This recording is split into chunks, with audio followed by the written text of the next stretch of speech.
Taiwan ও দক্ষিণ চীন সাগর নিয়ে চীনের সাথে সংঘাত এড়াতে যুক্তরাষ্ট্র ও তার মিত্রদের সামরিক শক্তি বৃদ্ধির পরিকল্পনা করেছেন মার্কিন প্রেসিডেন্ট ডোনাল্ড ট্রাম্প।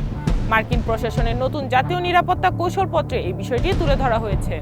কারাগারে দর্শনার্থীদের সাথে সাবেক প্রধানমন্ত্রী ইমরান খানের সাক্ষাৎ সম্পূর্ণ নিষিদ্ধ করে দিয়েছে পাকিস্তান সরকার।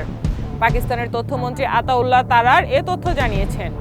9টি ইউরোপীয় দেশের উপর করা এক জরিপে দেখা গেছে তাদের অর্ধেকই মার্কিন প্রেসিডেন্টকে তাদের শত্রু বলে মনে করেন। জরিপে আরও দেখা গেছে বেশিরভাগ মানুষ আগামী বছরগুলোতে রাশিয়ার সাথে প্রকাশ্য যুদ্ধের ঝুঁকিকে উচ্চ বলে মনে করেন। আবারও সীমান্ত সংঘর্ষে জড়ালো আফগানিস্তান ও পাকিস্তান। শুক্রবার গভীর রাতে দুই দেশের বাহিনীর মধ্যে ব্যাপক গোলাগুলি হয়েছে বলে জানিয়েছেন কর্মকর্তারা। সংঘর্ষে 4 জন নিহত ও আরও 4 জন আহত হয়েছে। যুক্তরাষ্ট্রের পেন্টাগন নিশ্চিত করেছে তারা যুক্তরাজ্য ও অস্ট্রেলিয়ার সাথে অকাশ নিরাপত্তা চুক্তি অনুমোদন করেছে। এই চুক্তির আওতায় অস্ট্রেলিয়া 15 বছরের মধ্যে কমপক্ষে 3টি ভার্জিনিয়া শ্রেণীর পরমাণু সাবমেরিন পাবে।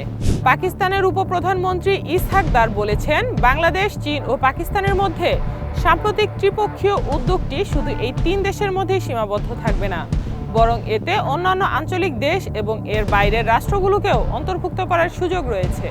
কানাডা সিরিয়াকে সন্ত্রাসবাদে সহায়তাকারী রাষ্ট্রের তালিকা থেকে বাদ দিয়েছে। একই সঙ্গে HTS দলের সন্ত্রাসী সংগঠন পরিচয়ও প্রত্যাহার করেছে দেশটি। এর মাধ্যমে দেশটি দামেস্কের উপর নিষেধাজ্ঞা শিথিল করা দেশগুলোর তালিকায় যোগ দিল।